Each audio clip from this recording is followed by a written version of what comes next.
दोस्तों नमस्कार। Jet Airways के मालिक नरेश गोयल को मुंबई से गिरफ्तार कर लिए गए। वो 74 साल के थे। लेकिन और इसमें दिखाया गया है कि 538 करोड़ का ये मनी लॉन्ड्रिंग का मामला है आईसीआई बैंक के साथ। लेकिन वास्तविकता इसके उलट कुछ और ही है।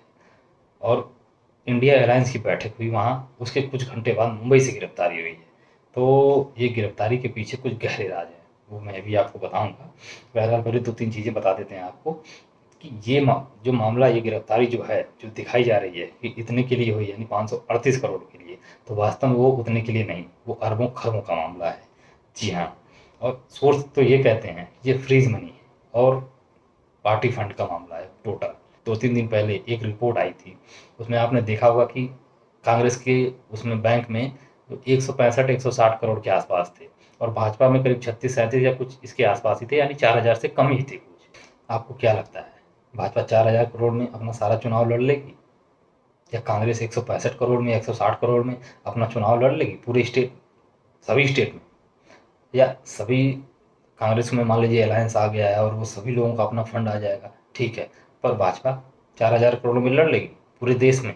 जी बिल्कुल नहीं, ये भूल है। और बहुत सारे लोग भी, 90% लोग ऐसे हैं जो ये बात ही नहीं जानते हैं।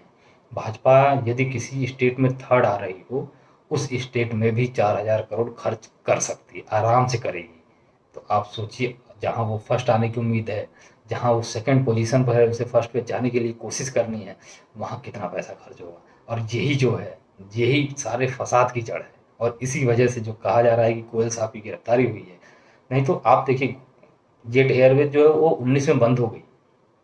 उसमें वो एसबीआई के कुछ और उसकी लीडिंग जो पीएसयू थे, उन्होंने उन्हें इमरजेंसी में फंड देने के से मना कर दिया था, और जब प्रॉब्लम हुई तो, और उस वजह से वो 19 में ही बंद होगी, मार्च में। और ये सब मामला जो है वो उसकी पहले का है। तो अगर ये होना होता तो बहुत पहले हो जाता। पर इंडिया अलायंस की बैठक के तुरंत बाद, कुछ घंटे के बाद मुंबई से गिरफ्तारी दिखाना, मुंबई से गिरफ्तार करना, ये बहुत ही गहरी एक एक संदेश है इसमें, बहुत ही गहरा, और कुछ लोगों के लिए है। यूपी जैसे स्टेट में जहाँ 80 सीटें हैं, मान करके चलिए 4,000 करोड़ नहीं, कम से कम 40,000 करोड़ खर्च हो जाएगा यहाँ, जिस हिसाब से यहाँ सारी चीज़ें होती हैं। और आप यदि यहाँ से होंगे तो आप उन सारी चीज़ों को समझ भी सकते हैं, करीब करीब, ये एक अंदाजा ही बता रहे हैं। सारी फसाद की जो जड़ है उसको बताएंगे पूरे विस्तार से। बहरहाल उसके पहले लाइक कर दीजिए, सब्सक्राइब कर लीजिए और शेयर कर दीजिए, क्योंकि गोदी मीडिया आपको ये कभी बताएगा नहीं। वो हमेशा आपको उलझुल बहलाएगा, फुसलाएगा, झगड़ा लड़ाएगा, मार कटाएगा, सब कराएगा, लेकिन सही बात कभी नहीं बताएगा। तो लाइक करिए, सब्सक्राइब करिए और शेयर करिए। गोदी मीडिया जो दिखा रहा है वो 538 करोड़, हो सकता है किसी ने दिखाया, मैंने कई सारी चीज़ों को देखा, कई सारे चैनल्स को सर्च किया, पर कहीं नहीं दिखा मुझे। संभव तो हो सकता है कोई चैनल दिखाया होगा तो दिखाया होगा। एंड कुछ प्राइवेट जो इंडिपेंडेंट रूप से काम कर रहे हैं, उन लोगों ने भले ही इस पर डिटेल से बात की और उन लोगों ने वो सारी चीज़ें बताई, पर बहुत ही मतलब एक दो वीडियो मिले मुझे जो लोगों ने इस बारे में बात की है, नहीं तो कोई बात नहीं कर रहा। वो सब 538 करोड़ में लटके हुए हैं जेट एयरवेज पर, लेकिन मामला वहाँ नहीं है। एक्चुअली ये सब जो चीज़ें हैं ना, वो आज से नहीं, 2019 में जेट एयरवेज बंद हो गई थी। यदि होना होता ये सब गिरफ्तारी और ये सब करना होता, वो बहुत पहले हो जाता, पर एक्चुअली में ऐसा हुआ नहीं। और इसमें जो मेन है रीजन, वो मामला है पार्टी फंड का, फ्रीज मनी। अच्छा, आप सोचेंगे फ्रीज मनी क्या होता है या पार्टी फंड क्या? पार्टी फंड एक्चुअली एक अनअकाउंटेड मनी। अब आप थोड़ा थोड़ा समझ गए होंगे। अनअकाउंटेड मनी का मतलब ये है कि ऐसा पैसा जो ऑफिशियली रजिस्टर्ड नहीं है, वो ब्लैक रहता है। और पार्टी नहीं है जिसके पास ना रहता हो। 90% तक मान करके चलिए कि होता ही होता है, 100% कह नहीं सकते, नहीं तो कौन पकड़ लेगा, आप जानते ही हैं। जो नरेश गोयल की गिरफ्तारी हुई, इसमें संभावना ये जताई जा रही है कि किसी ना किसी विपक्षी दल का फ्रीज अकाउंट, यानी फ्रीज पैसा वहाँ था, चुनाव के लिए जो इसका उपयोग होना था, पार्टी फंड। और बहुत बड़े-बड़े अमाउंट होते हैं ये, आप मान मतलब मुझे खुद में ये अंदाज़ा नहीं है कि कितना हो सकता है, आप सोच भी नहीं सकते। करीब जो है ये लाख करोड़ की बात है। छोटा-मोटा अमाउंट 500-700 ये चिल्लर समझिए, इसको एकदम बिल्कुल चिल्लर समझ लीजिए। तो इससे कहीं ज़्यादा की बात है। और इसमें एक चीज़ और कन्फर्म है, ये एनसीपी का पैसा वहाँ नहीं है, शरद पवार का पैसा वहाँ नहीं है। ये भी कन्फर्म है, क्योंकि शरद पवार और एनसीपी का जो पैसा होता, उसको वो कैप्चर नहीं करेंगे। यानी सेंटर की गवर्नमेंट इस समय शरद पवार पर इस तरीके से हाथ नहीं डालेगी, क्योंकि वो पूरी कोशिश कर रही है किसी तरह से वो हमारे साथ आ जाएँ। इसी वजह से उनकी बेटी के साथ कोशिश की जा रही है कि वो मिल जाएँ। और इतना ही नहीं, अजित पवार तो जा ही चुके हैं, तो अजित पवार का है नहीं।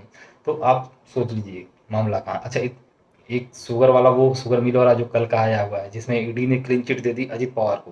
पर जो कुछ लोग उस पार्टी के यानी एनसीपी के कुछ लोग जो है, जो अभी शरद पवार के गुट के में हैं, उन लोगों को उसमें शामिल किया गया, उनके खिलाफ उसमें सारी रिपोर्ट में वो लोग हैं, यानी उनके खिलाफ कार्रवाई होगी। तो आप सोच सकते हैं किस तरीके से उन्हें फंसाने और किस तरीके से उन्हें वापस लेने की कोशिश की जा रही है, क्योंकि शरद पवार महाराष्ट्र की राजनीति में एक बहुत बड़े मोहरे हैं। और इतना ही नहीं, महाविकास अघाड़ी के लिए बहुत जरूरी भी है। यदि शरद पवार वहां से टूट गए, पूरी पार्टी इधर उधर हो जाए, लेकिन शरद पवार जिधर हैं पलड़ा उधर का भारी होगा, ऐसा कहा जा रहा है। चुनाव में जो पैसा यूज होता है, जो ये अकाउंट वाला दिखाया जाता है, ये बहुत ही लिमिटेड। इसका जो वो कुछ गाड़ी वगैरह बुक करेंगे, कुछ हेलीकॉप्टर बुक करेंगे, कुछ ये 3-5 जो इस तरह की होती हैं। लेकिन जो पोस्टर बैनर और इस तरह की जो चीज़ें होती हैं, जो अनअकाउंटेड का मतलब है कि उसे न तो देने में दिखाया जाएगा, न जहाँ रखा हुआ है वहाँ दिखाया जाएगा। इस तरह से कहीं भी उसका कोई रिकॉर्ड नहीं, वो बस ऐसे ही दे दिया जाएगा। 5,000 की चीज़ जो है 500 की दिखा करके, और उसमें फिर बैक डोर से वो सारी चीज़ें हो जाती हैं उनकी। अच्छा, इसमें एक दो उदाहरण भी आपको बता देते हैं। कानपुर के एक जैन साहब, अच्छा उसमें एक घपला ये हुआ था कि उन्हें पकड़ा तो गया, लेकिन दूसरे वाले को पकड़ लिया, यानी अपने ही किसी गुटखा वाले को पकड़ लिया। वो गुटखे के व्यवसायी और कुछ इस तरह से जुड़े हुए थे, उन्होंने अपने ही वाले को पकड़ लिया वहाँ से। फिर बाद में उसमें जो भी चीज़ें हुई, आप इसे देखना चाहें तो आप नोट कर देख सकते हैं। लखनऊ से भी एक ऐसा मामला आया था। तो ये सारी चीज़ें बहुत पुरानी हो गई हैं, तो उनसे कोई मतलब नहीं बहुत ज़्यादा। पर आप जानना चाहें तो उसे आप थोड़ा सा देखना चाहें तो देख करके समझ सकते हैं। अब मोदी जी की जो बात है, उस साहब को हारने का डर सता रहा है इंडिया अलायंस के बाद। अब जैसा राहुल गांधी ने कहा, करीब 60% सीट जो है, यानी 60% वोट जो है, वोट से है उनके पास है उस स्टेज पर। तो अब ओवरऑल ऐसे देखा जाए तो करीब 63% है, लेकिन कुछ लोग अभी भी इधर उधर हैं, और इसमें उसमें आने जाने की वजह से उसे फाइनल जो उन्होंने कहा वो 60% भी अगर मान लिया जाए तो 60-40 का जो रेशियो है, ऐसी कंडीशन में अगर मोदी जी भाजपा का चेहरा होते हैं, तो ये मान करके चलिए कि भाजपा में जो अंदरूनी कलह है, जो लोग जो है खुद से थोड़ा सा नाराज हैं, या जो पुराने लीडर हैं जिन्हें साइड किया गया, किनारे किया गया, तो वो लोग उस तरीके से सहयोग नहीं करेंगे, या कहीं न कहीं दबे मन से जो वो एक धुआँ उठ रहा है उसमें से धीरे-धीरे। राजस्थान में वसुंधरा राजे, मध्य प्रदेश में शिवराज सिंह, तो इस तरह की चीज़ें कहीं न कहीं मोदी जी को और भाजपा को पूरी तरीके से लेकर डूब जाएगी। और यही जो है डर साहब को सता रहा है कि यदि हमारे नाम पर जीतना मुश्किल हो गया है, तो कहीं पार्टी हमें ना किनारे कर दे। क्योंकि भाजपा में कोई ऐसा तो है नहीं कि हमारा बेटा है तो ये बनेगा, उसका बेटा है तो वही बनेगा। वहाँ तो सीधी-सी चीज़ है, उन्हें जाना ही जाना है। तो इस चीज़ को लेकर के बहुत ज़्यादा समस्या में हैं, और इसी वजह से ये सारी खुरापात, सारी फ़साद ये इसी वजह से की जा रही है। और ईडी, सीबीआई का जो मैंने आपको बताया ही था, उसका अब प्रयोग उतना नहीं किया जा सकता, लेकिन उसका प्रयोग एक दूसरे तरीके से किया जाता है, एक लूप होल। यानी ये तो जो होती है एक फाइनेंशियल लाइन होती है, जिससे पार्टी का पैसा आता है, यानी अनअकाउंटेड पैसा होल्ड करके कहीं रख दिया जाता है। और वो सारी चीज़ें अगर नरेश अग्रवाल को मान लिया जाए कि उसी वजह से हुआ है, एक जो संभावना जताई गई है, तो किसी एनसीपी और शरद पवार को छोड़ करके, यानी राहुल गांधी का जो अलायंस है, इंडिया अलायंस, उसमें किसी का पैसा वहाँ होल्ड है बहुत बड़ी संख्या में, और इसी वजह से उनकी गिरफ्तारी हुई है, एक संभावना। अच्छा, इसमें आपने वो चुनावी इलेक्टोरल बॉन्ड वाला आपने सुना ही होगा कि उसमें किसी का ब्लैक है, सफ़ेद है, काला, नीला, पीला, कोई भी पैसा हो उसमें दिया जा सकता है एक गुप्त दान के तौर से, और उसे दिखाया नहीं जाएगा, ना ही उसके बारे में कोई डिस्क्लोज करेगा, ना ही कोई बताएगा। और इसका सबसे ज़्यादा फायदा जो मिला है वो भाजपा को ही मिला, उसके अकाउंट में सबसे ज़्यादा पैसे हैं।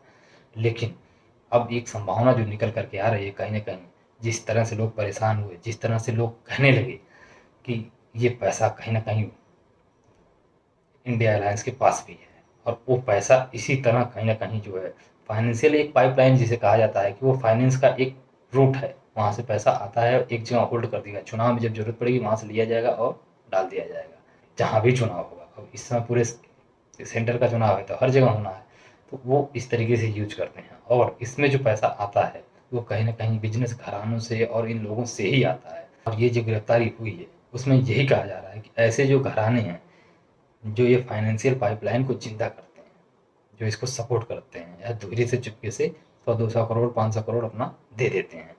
तो उनको ही डराने के लिए कि साहब यदि आप इंडिया अलायंस को फाइनेंस करेंगे, आप यदि उनके लिए काम करेंगे, उनको आप फाइनेंशियल सहयोग दिए, तो कार्रवाई होगी। और इसी चीज़ को दिखाने के लिए आप सोचिए, अभी वहाँ पार्टी जहाँ हुई थी उस होटल में साफ-सफाई भी कायदे से नहीं हो पाई थी। 12 बजे के पहले के आस-पास में ही वो गिरफ्तारी उस दिन रात में हो गई। शाम तक सभी लोग निकले एंड रात में 2-4 घंटे के बाद ही गिरफ्तारी। और वो संदेश यही था उन बिजनेस घरानों के लिए जो लोग बैक साइड से सपोर्ट कर रहे थे या बैक साइड से जो पैसा दे रहे थे, और उन्हें डराने धमकाने के लिए। अच्छा, ये बहुत बड़े कुछ अब करीब 90% तक संभावना यही जताई जा रही है कि सब लोग ऐसे हो गए हैं और वो इसी तरीके से काम करते हैं। उनके पास 1000 करोड़ आ गया, रखा हुआ है, चल रहा है उनका काम। जब ज़रूरत पड़ेगी पार्टी को, वो अपना कहीं न कहीं से अरेंज करके वो धीरे से ट्रांसफ़र कर देते हैं, सब कुछ मैनेज हो जाता है, इलेक्शन हो जाता है, जीत-हार जो भी है हो गई, जीत गए तो उससे ज़्यादा मिल जाता है उन्हें, फिर उनके यहाँ होल्ड हो जाता है और उनका सारा काम चलता रहता है, जैसे लखनऊ वाले में हुआ था। वो तो अलग था कि मामला कुछ ऐसा खुल गया है, संभावना यही जताई जा रही थी, पता ही नहीं चलता, वो 700 करोड़ का तो उसकी प्रॉपर्टी और सारी चीज़ें जब्त की गई। आप सोच सकते हैं ये सारी चीज़ें, और वो एक मल्टीनेशनल कंपनी में छोटा-सा कर्मचारी।